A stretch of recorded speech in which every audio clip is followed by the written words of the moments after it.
Good afternoon guys. May racket po tayo ngayon. Kailangan nating rumakit. Hindi pwede nakatambay lang sa bahay. Wala tayong kikitain doon. Nga, kain bubog. Di ba? Noon yun, kailangan ko, lagi na ako sa bahay. Ngayon hindi. Kung kinakailangan magtrabaho. As long as kikita ka ng pera. Di ba? Hindi na uso ngayon ng paarte-arte, pabebe. Uso ngayon yung kumita tayo. Magla-live po tayo ngayon, live selling. Yung dati ko rin ginagawa doon sa old account ko po. Pero wala na yung account na hindi ko mabuksan eh. Kaya yun. Ngayon, tatry ko ulit mag-live selling. Pero ito, ako lang po yung magla-live. Actually kasi yung mga anak ko, ayaw nila ako pinagla-live ng ganyan kasi nga, madaldal ako. Kung ano mga sinasabi ko, nagagalit sila sa akin. Kasi sila noon yung humahawak ng cellphone, sila yung naglilista kung sino yung may order, kung taga saan yung order. Lalo na yung panganay ko, nagagalit siya pag dumadaldal ako ng sobra. Ngayon, hindi sila ang kasama ko. Meron akong boss. Dati boss ako ngayon, busabos ako ngayon. That's life. Yeah. Sabi nga, ang buhay parang gulong.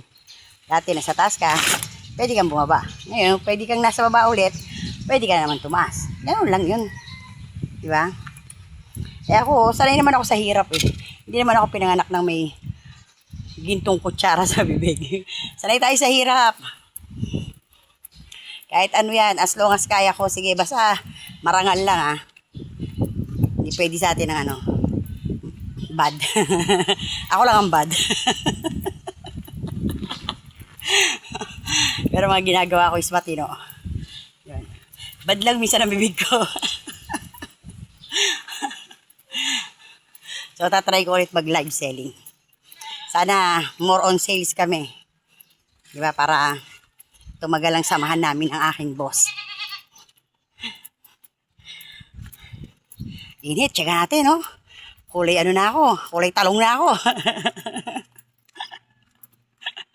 Ano yun na ibig ko sabihin? Kulay talong means nagbabayulit na yung kulay. Ay, nako. Hirap nang ko. Ay, nagbiyahe si kuya? Nagbiyahe si kuya? Papahatid lang ako dyan sa Nazareno. Doon yung meeting place namin. Doon ako magla-live. Ay na naman ang aking BFF. Oh, busy na naman. Hindi kami ngayon magkukwentuhan kasi ako may racket. Oh, hindi pa ako nagtitinda. May racket tayo ngayon. Bagong racket, ha? Ito muna ako, Esther. Bye!